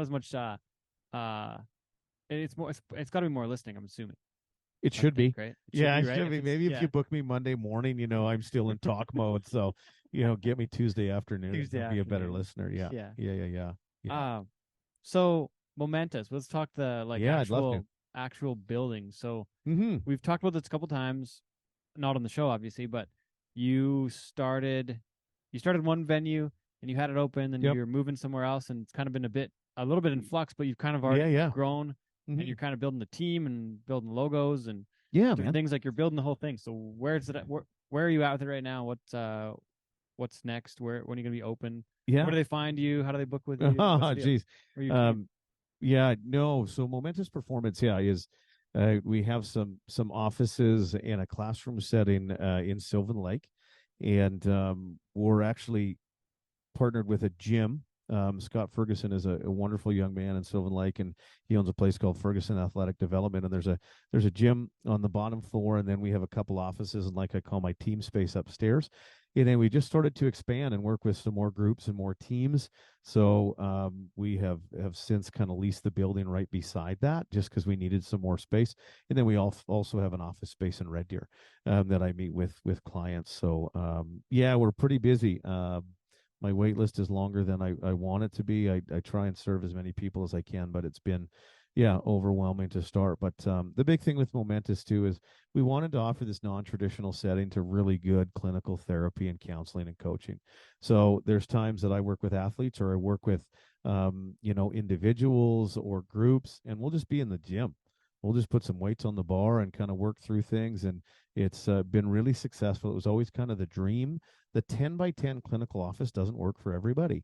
There sometimes has to be some action orientated stuff. And that was really kind of the idea of merging those two loves for me. So there's this strength and conditioning piece, and then there's also this really good counseling and clinical as we kind of put them together in that setting. So that's what that setting has allowed us to do, and we're really proud of that. And it's attracted lots of first responders. We work with some great members of the first responders community, and work with members of armed forces and things like that. So it's been really cool, again, to somewhat see those male dominated occupations kind of come through the door and appreciate that setting. So it's been pretty cool. How many people on the team? How's that looking? Like, is it because you can't do it all there now? You've got to have a bit of a crew, and how are you recruiting your crew to build that out when you're away on the weekends? Yeah, and I think that's really, that's maybe the next step. Okay. Like I said, there's a few people that I'm fortunate to work alongside, and in my world right now, it's kind of a strong referral base. If you call me, I'm going to say, can't see me, but hey, here's a guy that I know about in Calgary, or things like that. So, yes, we're starting to kind of build that team, or maybe the idea of, or again, maybe not. I guess we're just kind of in that growth phase and working through that. Okay. One thing that we talked about that we didn't get too far into yet was the difference between being a clinical counselor and a mental performance coach. They're two separate things. Yeah. And the clinical counselor is a very specific kind of role. Sure. Where coach, and for better or for worse, the term has been a little loosely thrown around at times. Sure. In the last 15 years. Yeah, you're right on. Yeah, I think so for me. No offense to all the life coaches out there. Yeah, and there's some phenomenal. There are some good ones. So in my line of work, really designating between the two, it's like I have to be very clear in which hat I'm wearing with that client. So if I'm to work as a clinical counselor, my approach would be a little bit different, and I would be governed by a different standards of practice. And different in the provinces that you're working in, because I was talking to my counselor, I guess. Yep. And I was away, and he said, "Oh, I can't talk to you when you're away. You have to be in Alberta." Yeah. Even if it's online, I was like, "Oh, that's kind of weird," but yeah, but it's some rule. So yeah, and so there would be a very strong code of ethics that goes with if I was working in Alberta as a registered psychologist, which is kind of the gold standard, or at least that's what they say, or maybe they did. But so they're governed by CAP, which is the College of Alberta Psychologists. You can't work with anybody outside of the province, regardless if you're both from Alberta, in Alberta. Whereas, like I said, where I work as a CCC, it allows me to work with anybody, kind of throughout Canada for the most part. And I mean, there's certainly still a set of rules that we have to play by and follow. But yeah, every governing body has kind of a bit of different set of standards. Their code of ethics is a little bit different. And their standards of practice and things like that. But it is very much a area and a job that needs to be governed by that confidentiality. And I mean, it's all about the relationship piece. We talk about any therapeutic relationship, 80% of its effectiveness is simply built on the relationship, right? It's built on the trust. It's built on that psychological safety, regardless of modality, right? If you're doing CBT and I'm solution focused, or a narrative therapist, or we're doing EMDR, it's still built on that relationship. So those relationships kind of need to be held sacred a lot of times too, right? And it's like, if I'm going in to speak with somebody about my scariest times and I don't trust them, we're probably not going to get to where we need to go. So the level of confidentiality is certainly kind of at the forefront, and that trust has to be kind of held sacred. So in the coaching space, now that's a little different. It's kind of like the Wild West out there, right? We can say, hey, I'm a coach of anything, and do I have any experience, or I may or may not. I may not have any letters after my name, yet I may be an incredibly powerful coach, right? So that's where that coaching space sometimes, and I certainly work in that space too as a mental performance coach or a mental fitness coach. So that's a lot of what I actually do. Probably half of my work is in that coaching space versus that counseling space. But we have to kind of really dictate from day one, what am I going to be? Am I your counselor or am I your coach? And that's a very specific. Well, you have to know and you have to define it. Certainly. Yeah, that for makes sure. sense. Yeah. Very early, right? That's my job to kind of day disclose all one. that. Yeah. And what does it look like? What doesn't it look like? And you'll see lots of times it's like I work with some wonderful professional athletes, and the majority of the athletes I work with are hockey players. And then I have some Western sports athletes as well. But even as a coach, I elect not to say anything or who I work with, just because I come from that counseling background, and I kind of appreciate the confidentiality. If they're to post something about me or to come to me in public, that's fine. But I think that's on them. There's other coaches too that be like, hey, congratulations to Ted Stovin, the 7-time world champion of Wi-Fi. He's my client. We've been working on this. Da da da da da. Yeah. Right, and that's their business to post and to say. But that's okay. I could see somebody without consent. That could be an issue for the client. Yeah, it could be. Yeah, and that's be. making sure you're going into those relationships and everybody's really clear, right? Because there's lots of times you work with people too, and you tick the box that I'm going to be on social media and post you out there, and you're like, yeah, I'm okay with that. That's fine, and that's fine. Yeah. Yep. Tell me about some of the speaking engagements you've done recently. You were in Brandon, Manitoba, at the Canadian High School Finals. Mm-hmm. Probably got to see Scott Byrne and Reagan and Braden and Dylan, see the whole crew. But you did the Alberta High School Finals, kind of the keynote speech there in 21 or 22. Yeah, I forget what year now. But in the rodeo world there. But then you told me about another story where you were in Jasper at the Jasper Park Lodge for like a pretty fancy. Yeah, that was big over there. That one was for the Alberta Electrical Contractors Association. Really? Yeah, and it was really cool. And it was a lot of fun. But yeah, it's been really neat to go back to some of these teachers conventions and events like that one.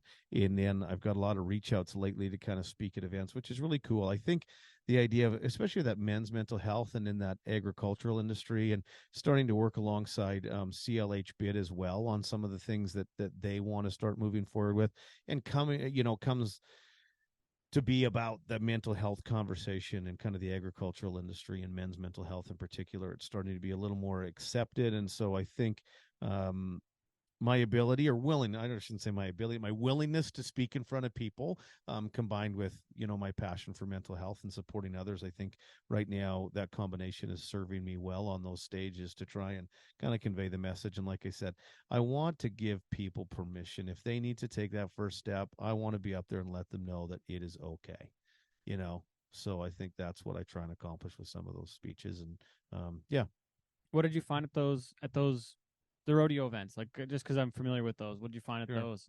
What was it like? Like, I have something written. I had written it down at one point that I want to be the person to speak at the high school finals sometime. Like, cool. I don't know what my story would be yet and how I'd present it or what my message would be, but I'd be like, I want to do that someday. I want to be that role model, and I want to be I want to do that. That's on my list. That's cool. I don't know why or whatnot, but I feel like I could do it. I remember seeing the people that did it at the time, and I think like, I want to say like a Melissa Hollingsworth or somebody.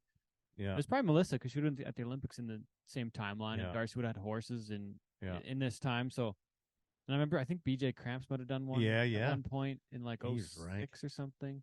Yeah. But anyways, I'm interested because I don't know why anybody would pick me at this point yet, but I'm curious to. Surprised. I want to do it sometime. Surprised they haven't. Oh yeah. I remember for me it was Dwayne Danes in Claresholm, and I still remember moments of that. And I remember I felt the exact same way. I was so excited to go shake his hand and say thank you because it was truly inspiring.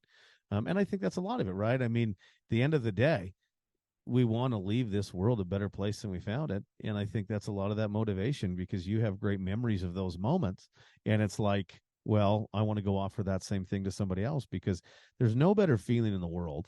At the end of the day of everything we've accomplished, and when somebody says, hey, you know what? Thanks so much for the help today. You made me feel better, or you were able to, geez, you got me through this tough spot, right? Those are the moments. So I think for you to be able to offer that to people is brilliant.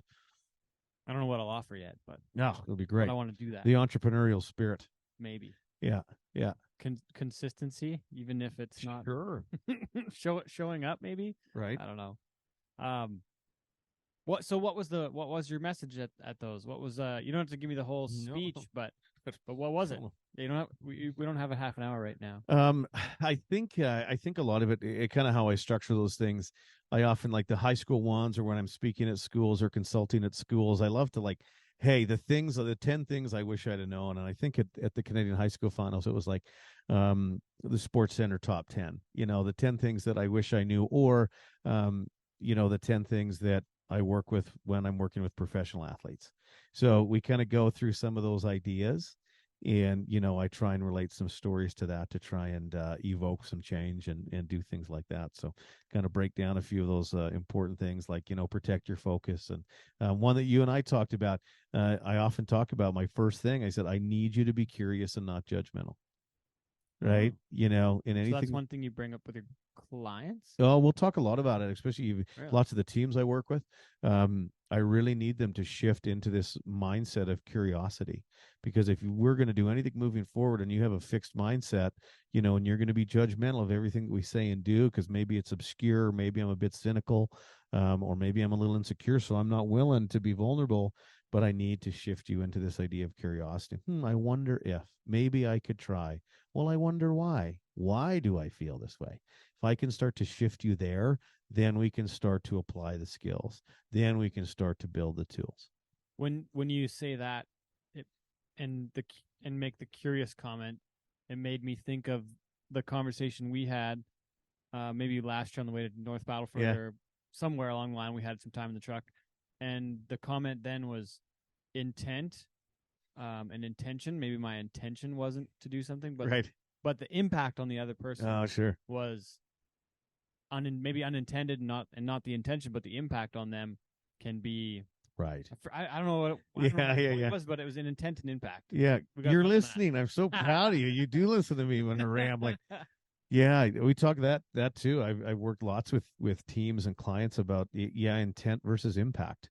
And a lot of times you have a conversation with somebody and something doesn't go the way you want it, or it's not received well, or something happens. It's like, but my intent was not to hurt your feelings, or that was not my intent. But if we kind of put a period on the end of that, we need to look at the impact that it had. Because sometimes if I say, well, that just wasn't my intent, kind of lets us off the hook. Yeah, but did you take the next step and really understand the impact that it had? When I did this, I didn't mean to make you mad. That's you're in charge of your emotions. I believe that. You got mad. But what was the greater impact? And I think for me to be good at my job and to be authentically empathic and understand, I have to see that the impact things have on people. It's not an excuse, it's not a justification, but allows us to be non-judgmental, which allows us to be empathetic, to then better understand what is happening. Tell me why. Right? Then we can start to disassemble things. Now I'm thinking about what your speaking schedule looks like. And if are the settings mostly the convention type of things so far, or they're not, like, I haven't seen a ticketed event. Like, are we going to see a ticketed event where we can come and see Brett Gardiner? You might. Are you going to open for Barack Obama on his next presidential tour? He's going to open for me. Yeah. Yeah. Yeah, right. Yeah, no, I think that's in the works. It's been some cool conversations with some people. I maybe need to find a little confidence to actually say, you need to. But I think that's something that we're looking towards. Yeah, and there's a few organizations that I've been working with that have reached out, and we're thinking of maybe a little bit of a tour, and actually maybe in conjunction with some kind of farm shows and agricultural shows to kind of ease on in there. So I'm really looking forward to that, and that's something I'm really passionate about right now. So stay tuned. That's your answer? Stay tuned. Okay. Yeah. I look forward to it. I wanted to, and I intended to come to the high school finals in maybe Claresholm or somewhere, or Olds. Olds, yeah. So I intended to, and I don't know what happened. We didn't busy, end up getting up there. Busy guy. I just realized your shirt here. Oh, yeah. Chase the Good. And I Chase the Good. We're like an hour in, and I forgot about that. That's okay. Come on. No, that's good. Let's talk about Chase the Product Good. placement. Yeah. Chase the Good, the Chase the Good movement. That's been a lot of fun for us. And that was something that kind of started out of COVID. And Same as Cowboy shit. right, I still remember the phone call. You said, "Hey, I'm thinking of making some shirts for Cowboy shit. What do you think?" I'm like, "Yeah, it might fly." Okay. Well, best of luck to you. Yeah, best of luck. You're gonna make 10 shirts. See how it goes. Um, and yeah, it kind of came out of COVID, and it was kind of this thing I'd said, and I would tell my kids that, but it was very much me projecting because I needed to hear it. Because back to that idea of being intentional, and I can get caught in the negative, like so many of us. I can get caught in the shit, and so I would get up in the morning, and that was one of the first things I'd say. And I don't honestly, I'd say, "Okay, all right, big guy, let's go chase the good stuff because it ain't going to punch you in the face," is what I would say. And but it was true, right? It was, again, taking that power back, and the first words out of my mouth in the morning were just reminding me that I needed to be intentional. I needed to pursue what was good, because if not, I was going to let all this negativity that surrounded this global pandemic just consume me. If I just was watching the news and being that guy, oh my gosh, I just cry myself to sleep, right? And then I also kind of had to tell my kids that, and we started to talk about, hey, let's go chase the good stuff today. Let's what's our plan today? But then I also saw in my clinical work, because I was in the clinic during COVID, and it was so many people that were struggling to be intentional and were just kind of powered down by the negative. So and then a friend of mine said, "You need to do something with that chase the good." I said, "No, it's kind of silly. I wish it was, I wasn't sold." She's like, "No, that's really cool." So we said, okay. And we'd always wanted to do something as a family to give back to our community.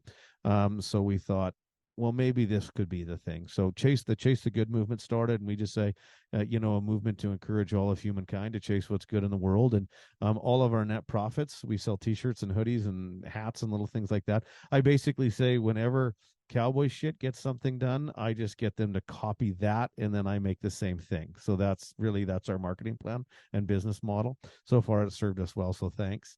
Koozies are coming next. Yeah, koozies are coming next. Goodness sakes. And yeah, people would be feeling good with the koozie or what's in it. But yeah, so it's been really cool. But I have to say that we were a few weeks with the Chase the Good movement, and the Sylvan Lake Gulls, their baseball team in our hometown of Sylvan Lake. Jen and Graham Schetzel and some wonderful friends of theirs own that baseball team. And they have the Gulls Give Foundation. And she said, "We would like to make sure that you guys get off to a great start. Here's $10,000. So it was like, wow. And along with the Gulls Give Foundation, we got to support all of kind of the breakfast and snack programs at every one of the schools in Sylvan Lake. And this year, we're going to start, when I improve my social media game. This year, all of the profits, our net profits, go to the 1616 Foundation. We want to support that program, and that's actually started by Andrew and Brandy Ladd. Andrew Ladd won a couple Stanley Cups and had a wonderful career, but he started a wicked program. It's called the 1616 program, and it's about kind of mental skills, talks about resiliency and confidence, and it's a great program for like 10, 11-year-old hockey players, and it's completely free to teams, to parents, to coaches. It's a great program, and I'm a huge supporter of that, but it takes money to run that foundation. So we're going to try. It takes about $2,500 for every 50 people that goes through it with everything that they do. So our goal is to try and raise $2,500 through our net profit sales. I know you're thinking, that's it. Okay, we're not Cowboy shit, Ted. But so that's one of the things that we want to support this year. So all of our sales are going towards that.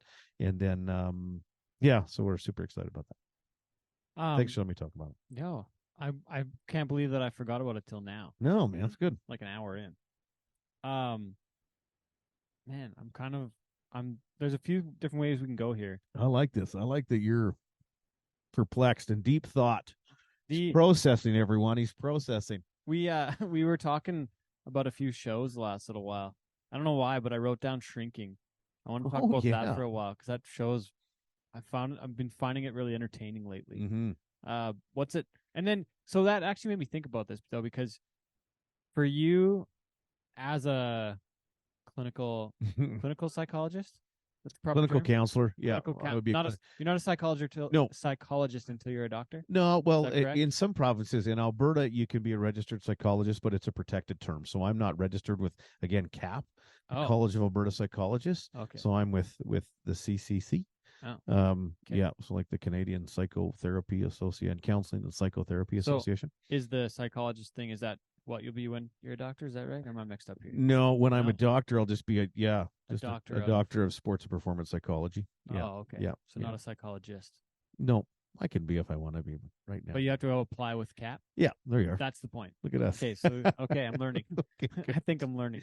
sure, everybody's quite excited to learn this. Yeah, sorry. Yeah, no, it's good. But it made me think though about this. there's a few different ways here, but maybe think about shrinking because there's this TV show that's about a psychologist who's like living a pretty fucked up life at the time. Yeah, and he's like, I don't know, he's doing drugs and he's got people over and he's drinking and he's showing up late to work and like it's totally a true dumpster fire. But he's a psychologist, so he goes and shows up at the office and sits down. Okay. Yeah, it's a funny first scene. Yeah, it's a funny first scene. But then it's interesting, like seeing him go through all these different things, and then he has his clients, and he's a psychological vigilante. Yeah.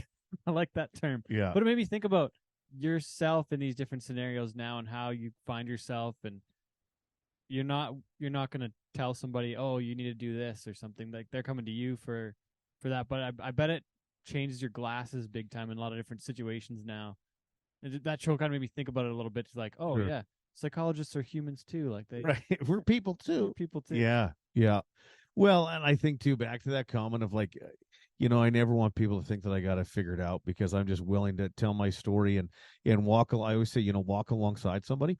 But yeah, that's very true. And I mean, maybe that, sure, it's a Hollywood film or show. I think it was on Apple TV. Apple TV. Yeah, that's right. But no, and there is a lot of truth to that. I mean, just because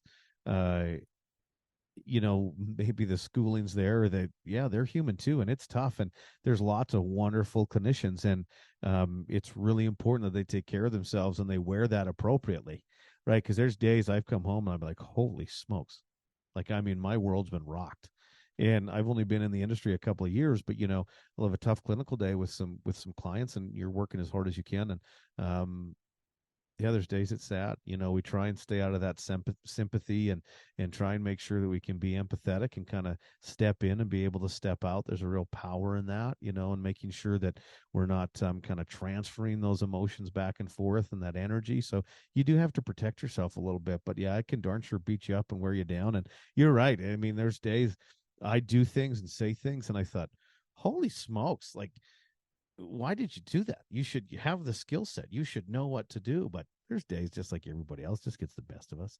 We just try and do the best we can with what we got. Every day. Every darn day. Just chasing the good. Chase the good. I ain't gonna chase itself, y'all. Every day.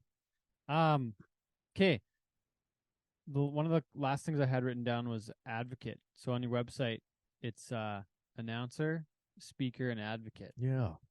And this kind of goes back to all, like, a few of the different things we're talking about, but would you call the advocate, is that what you're doing when you're speaking and announcing, or am I missing the advocate word on? Yeah, no, I think it's like anything. I think that advocacy part is just the way that I'm willing to kind of live my life and my willingness to have the conversation. I think this is probably as much advocacy as anything that we do, right? Yeah, and like I said, we go back to speak about it. Yeah, we go back to the idea, and there's lots of people that have reached out privately and just said, hey, thank you for posting that or sharing that or saying that or doing that. And really, what has it done?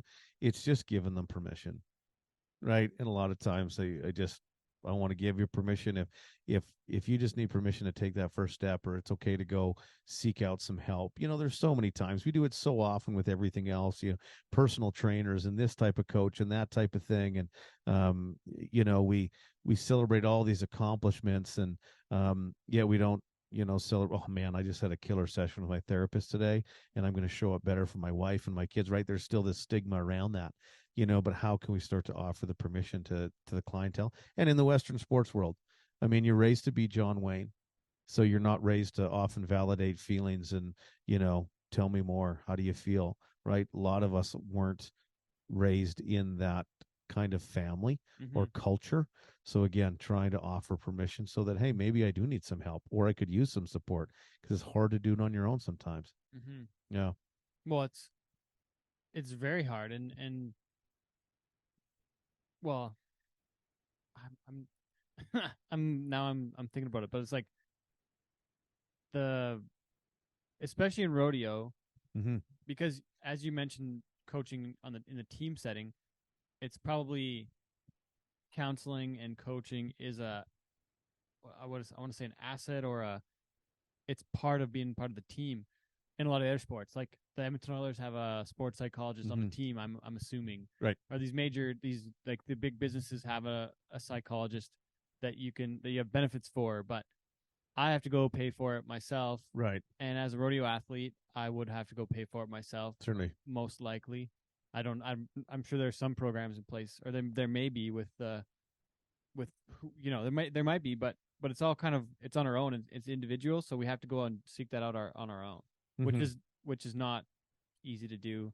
And like you say, we can't do it on our own because it's a heck of a lot trickier to do this on our own. Like I don't know how I wouldn't have been able to have these conversations on my own.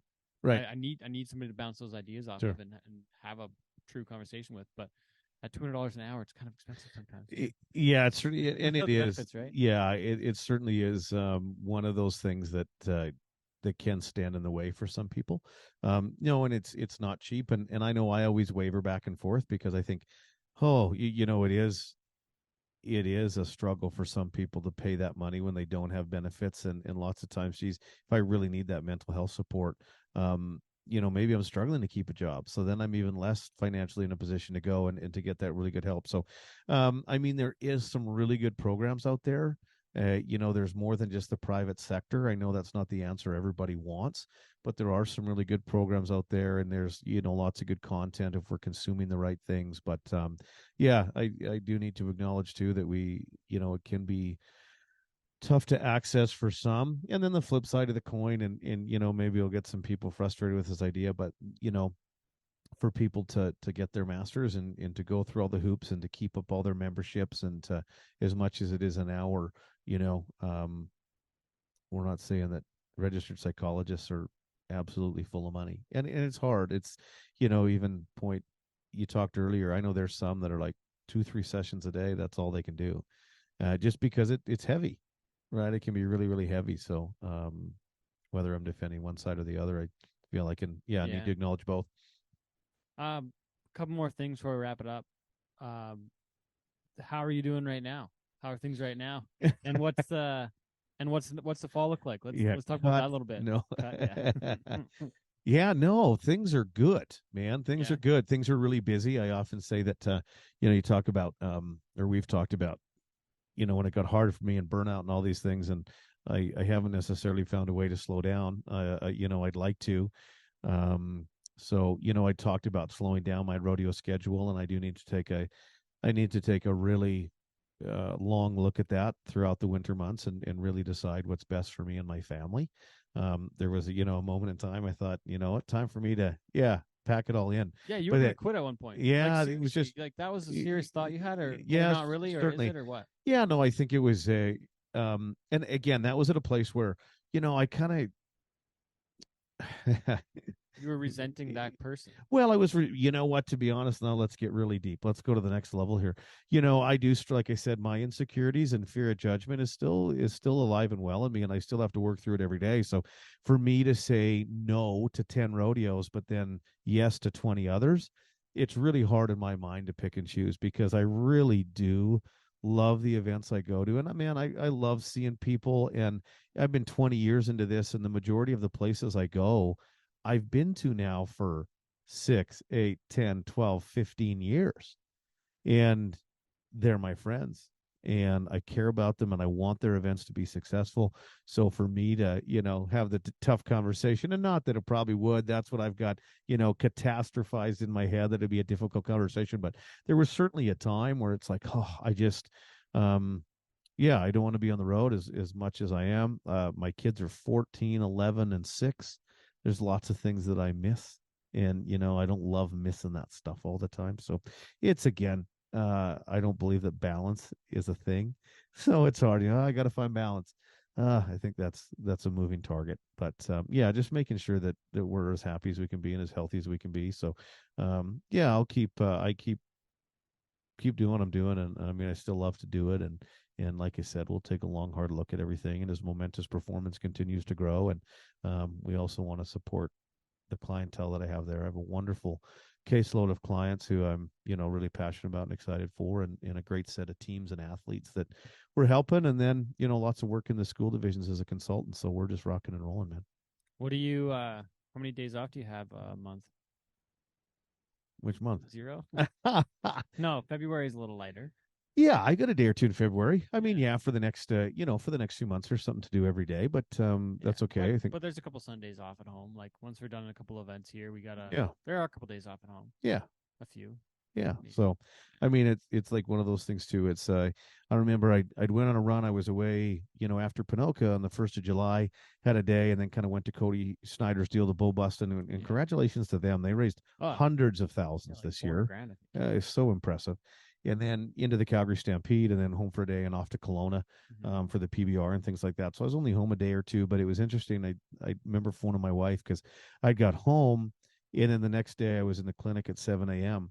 And, I got home at midnight or something, and, what are you doing? You need a day or two. But I'm still so excited to go in there, and saying that, oh, geez, he needs to slow down. And I hear you, I do. But it's like, I still love what I'm doing. So it's just trying to now navigate so that we don't crash and burn, as a guy gets further from baseline. But I think about that too. And like, I've heard of people, well, I've had people tell me, oh, you're doing too much stuff. Oh, we're going to take this away from you because you can't do this. Sure. Well, I'll decide if I can or can't. Okay. One, I'll decide. Sure. And I think about some of the, like, you mentioned high performers earlier, but like, there's people in the show business, like, and we're kind of in show business for like a few days of our lives throughout the year. But like, some of the folks do, they're actors and they're musicians and they're, running businesses, and they have this company and that company, and like there's there's ways to get a lot of stuff done with being one person. So you want to be The Rock or Kevin Hart, right? Yeah, right. Look at those guys. Those guys are hustlers. Right? Yeah. So I don't know. I'll decide what I can or can't do. Yeah, and I'm going to take it on. And, well, but seriously, I hear you. And like, I know I've been busy, but I think there's a lot of folks that are busier than me.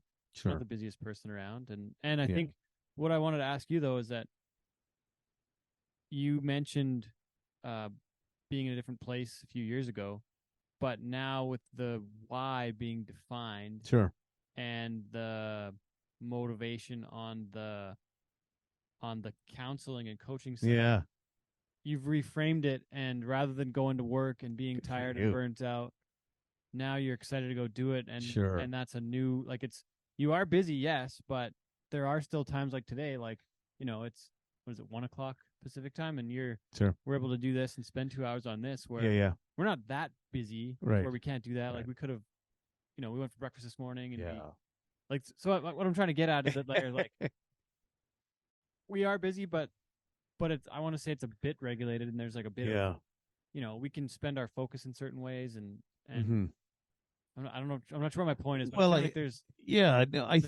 I think the idea of busy is subjective. Oh yeah, right. Everybody's got their own. Everybody's got their own definition, and then as humans, we love to project.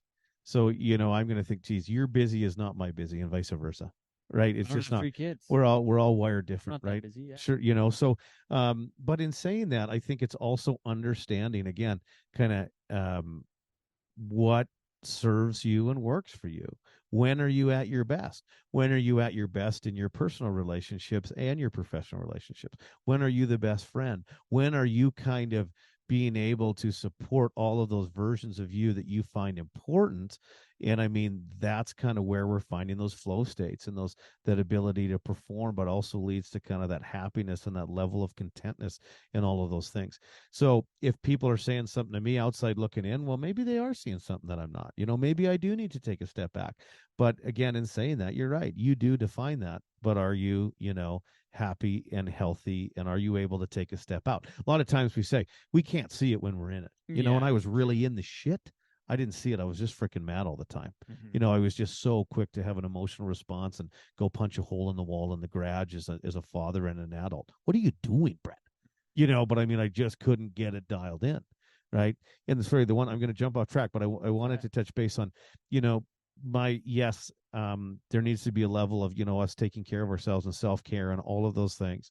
And that's maybe a conversation for another time.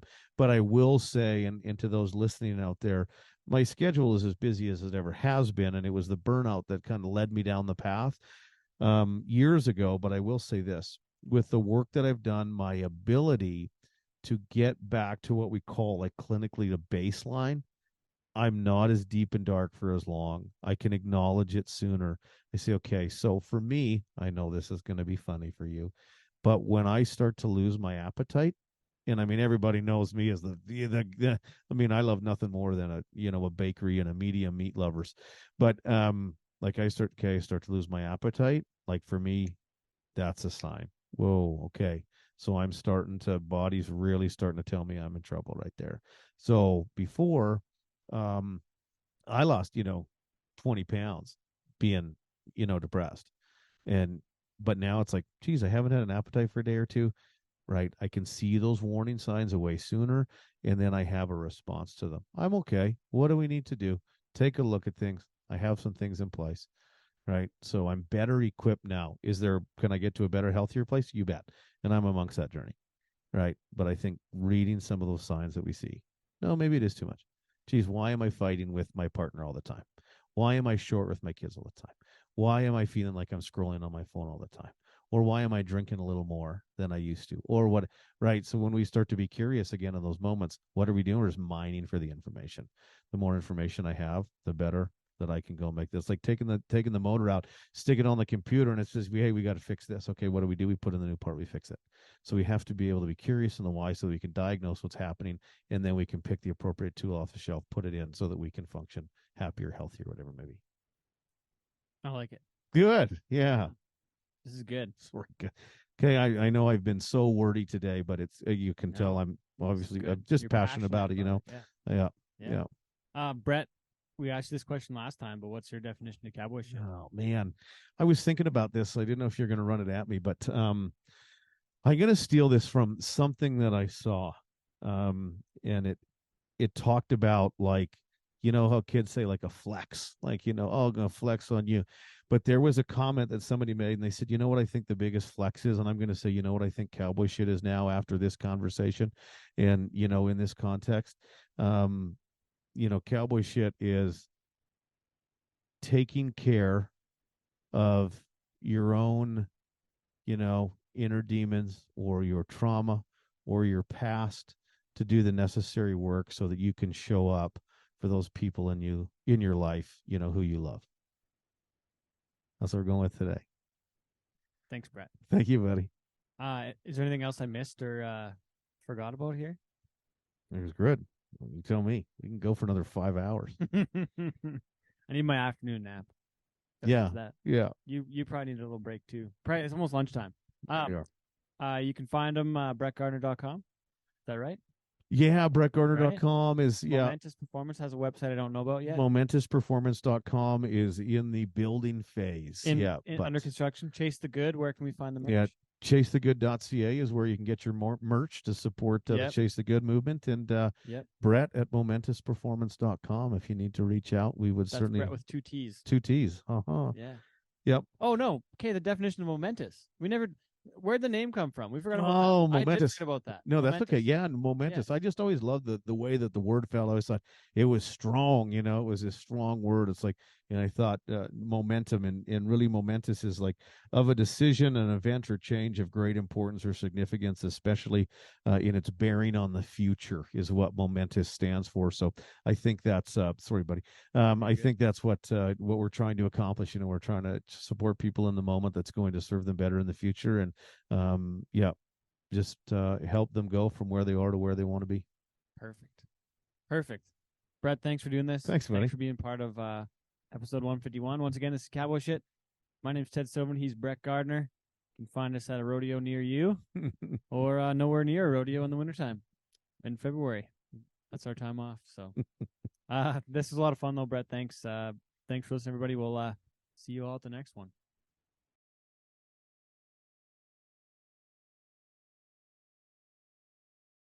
Thanks to Brett Gardiner for taking the time out of his busy days. That guy's got a lot of things on the go right now, but I appreciate him taking the time to visit with me over in Armstrong. Dustin, sorry, couldn't get it lined up so we could all get together on it, but it's how it's going to go sometimes. Here we are today getting our piece together, and man, last month of the pro rodeo season, some highlights out there right now. And we could have, I think the most Canadians ever to make the NFR was 11, if I remember right, 11 or 13. It's back in look at the numbers because I got it right over here. It was like 1992, I think, was the most ever. Some crazy, it was a crazy year where there's a ton. But right now, how many we got in the top 10? Oh yeah, here it is. 1992, there's 11 plus Rael Robinson in the WPRA, so 12 technically. So that is a very likely chance of changing this year because, I mean, we have got a ton. And I think this is probably one of the first years that I can remember in a while where we've got someone in every single event. Every event. That's right. Yeah. Yeah. Yeah. So what do we got? So we got Oren Larson in the bareback. He's in there for sure. And then Cody Lamb is still fighting it out, right? He's within 12,000, we figured, based on today's standings, which are not totally legitimately up to date. But then what do we got? Then the steer wrestling, Stephen Culling looks like he'll make it for the first time. Happy to see that. And he did some damage in Armstrong too. So that's going to help to his totals. So that gets us to 2 for sure. Then Bo Cooper's going to make his first NFR. That's 3. Then we got 5 that look like they're already in there in the bronc riding, right? Yeah, so we had Zeke, Ben. Yep. Q Taylor for the first time. Dawson Hay. That's Leighton 4. Green. Leighton Green, and then Kobe Wanchuk's pretty close too. Yeah. So and then team roping, we got Jeremy Bueller's going to make it. Dawson and Dylan Graham might make their first NFR trip. And like, how much of their money is from Canada and how much is US? Like, they've been down there quite a bit, but they've won a ton up here too, right? You know what? I checked their count coming into this weekend. They only went to 22 Canadian rodeos this year. Yeah. And so they've been really making a fight for it. And I know that Dylan bought that horse from Keely Bonnet, that really good heel horse that won like heel horse of Canada the last 3 years. And he's been riding him down there, and we haven't hardly seen them up here. So they've really focused on the US. And I think they got some money out of Ellensburg this weekend that wouldn't be there yet. And some of the Canada money on those standings is sometimes late to get on there. So really? You don't say. It can shuffle. It can shuffle a bit when you refresh the browser a couple days later. So man. And then the bull riding too. Yeah, so we got I'm just looking at, we got Tate and Kagan Schmidt won some money. Dawson Dylan Graham, there we are. They won $1,000 in the second round. And then what about the finals here? How'd they end up? Looks like maybe they 10-5 on 2 heads. So they won 6 in the average. So that's 3,000. They got a bit out of there then. Yeah, so it all helps, right? Not bad. Anyways, then we got Jared Parsons, Jordan Hansen in the bull riding. Kendall Pearson, Shelby Bosley, kind of like, I don't know if that's technically an NFR qualification. But I guess, you know what? We don't have anyone in barrel racing, so not technically every event. Oh, yeah, I guess that's a good point. Yeah, but still, that's pretty good. Like 6 out of 7. That's darn good. You know what, you think like if Logan Hay hadn't been on the sidelines for so much of the season, he was kind of charging in the standings. You know, he was up there for quite a bit. I know like Lucas Moxa was up there for quite a bit. So, you know, there's a lot of guys that could be right there too. You know, Kyle Lucas was in the hunt in the Calf Open for a while. So he was really close, wasn't he? Especially after Calgary, he was right up in there. Yeah. So, you know, there's always, there could be it's great to see how many there is, but there could always be a few more too. So true. But it'd be pretty cool to make that, like to break a new record for our Canadian folks to make the finals. Love to see that. Big fan. So what does that number have us at right now, Ted? Okay, we got Oren, Steven, Bo, and then 5 bronc riders gets to 8. 3 team ropers is 11. 2 bow riders is 13. 13 officially right now that are in. And then you've got the chance to get 2 breakaways to be 15. Unreal. And a chance with Cody Lamb and Kobe Wanchuk. They're right there too. So pretty cool. Hopefully they can make it work. That'd be awesome. Be really awesome. What else do we got here today? What else is going on? 1 month in the season. PBR teams is middle of the season. Nick Tates is covering some bulls in that. He's been riding event, some eh? bulls, yeah. And he did not bad last night in Armstrong too. I forgot what where he ended up. He didn't win, but I think he rode one bull. I think I seen he was fourth. Whatever the results are. But man, he's been riding some ranked bulls for Arizona down in the team series, and Oh yeah, I feel like every time there's a highlight reel from the teams, but Nick Tates is on it. Yeah, good for Nick. So, yeah, Aaron Roy won it last night. Great to see him. He's battling for that 4th PBR Canada title. I'm looking forward to those events. That I guess that was one thing. That's the next place I even go at now is the Cup Series. We start back up in Grand Prairie at the end of the month, and we got 2 Sunday shows this year. So we got a Sunday show in GP on like October 1st, and then another Sunday show in Saskatoon the same day as the Heritage Classic, where the Edmonton plays Calgary outdoors in Edmonton. I had booked my hotel already in that one, but I'm gonna freaking miss it now. A little choked. Unless I wonder if I could fly back over there and make it work still. I think it's a 5 o'clock puck drop. 5 o'clock, so we won't be done the bull ride until like 5 o'clock. Might be Be tough. tough. Not gonna happen. Yeah. Anyways, yeah, I got a couple Sunday shows, but we go to Grand Prairie, Medicine Hat, Saskatoon, and then Edmonton, right? 4 events. Yeah. Am I missing anything? That's what it is, isn't it? 1, 2, 3, 4. Yeah, Edmonton, but Rogers Place at the finals. Big fan of that. Hockey back soon. Football's coming back this week. Man, I like the fall. I'm a fan of the fall. Colors are pretty up here. We get all our good sports back going again. What's your favorite thing about fall, Dustin? You know what? Probably mine is just I like the nice fall days. Like when you get a nice warm fall day, if you're at an event or just out playing golf, it's like you appreciate those days so much. You're like, oh, one more good warm day, So that's true. I like that, and of course, I love the ice being in. I've been in the rink watching hockey the last week. So yeah, what were you doing in Kamloops too? That's one of your crew from Drumheller is over in Kamloops now, or what's the story there? Rebecca, our old trainer from Drumheller, is now the trainer for the Kamloops Blazers. So got to go over and see her in action at their camp and get a tour of the facility. It was really cool. It's a kind of a storied franchise. And it was really cool. I hadn't been over there for a while. So yeah, went and checked that out, and then slipped in and watched some of the Calgary Hitman camp at the Dome this week too, this week during work. So yeah, it's been good to be back around the rink and watch some hockey. How are you liking working for the Calgary Sports and Entertainment Corporation? It's really cool. Really cool. Yeah, there's lots of action going on around the office, and especially now with hockey gearing up, everybody's in full swing. So it's a pretty cool place to be going into work every morning. That's for sure. When do the Flames guys get back over there? Like when do the NHL guys start showing up again? When do they report to duty or whatever?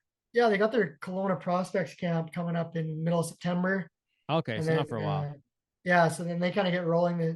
The season doesn't start till October, so a little later start for the NHL guys. But okay, the brass are in full swing in the office, so that's pretty cool. Oh, really? Have you made friends with any of them yet? I'm easing into it. Yeah. Did you say hi to Craig Conroy I'm too intimidated when I see him come by, but I did introduce myself. So really? got the first meeting out of the way, but okay. He's probably just like, carry on, little guy. What are the thoughts there right now with after Treliving leaving? I thought Treliving was awesome. I don't know, but he kind of left. Didn't he? What was the deal there again? What's the story? Yeah, he left. I don't know the whole story, but I think his contract was up or it was going to be up next year, and so he went to Toronto. Yeah, and kind of parted, and Conroy came in and they got rid of Sutter. So it was a big changing of the guard. They got a couple big free agents for next year. They got to get signed. So there's a lot of question marks, but I don't ask any questions around there. So yeah, I guess not. That's not your deal yet. but okay, prediction though, and I guess you got to be maybe careful on this, but do you think the Flames are going to suck less this year than they did last year? Because they were on the edge, but Huberdeau and Kadri were terrible from what they should have been. I think with all the changes they've made in the front office and coaching staff, I think those players I think you're going to see just a totally different season. And my prediction is the Flames, maybe not a top team, but they're 100% going to be a playoff team. I'm calling it today. Okay. I hope you're right. Hope you're right. And I hope our neighbors to the north do good too. I also like that. Yeah, I don't agree with that, but I know um, there's a lot of Oilers fans out there. you know what my prediction is? The Cup comes back to Canada in the next 3 years. That's what I'm gonna I throw could out see, there. I could see Edmonton or Toronto hoisting the cup in the next 2 seasons. Is my guess. I think it's gotta. We're due, man. 30 some years, like we're due. It's gotta come back at some point. Austin Matthews just got re-signed by Treliving in Toronto for a big contract. Yeah, that's So yeah, it'll be interesting to see big bucks going around the hockey world. 100%.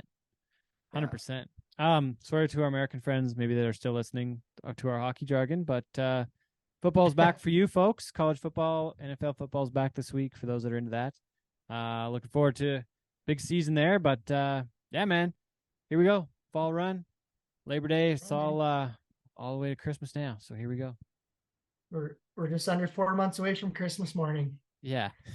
The Dustin, countdown is on. Big Christmas guy over here. Oh yeah. Okay, everybody. Thanks for listening. We'll catch up with you again soon.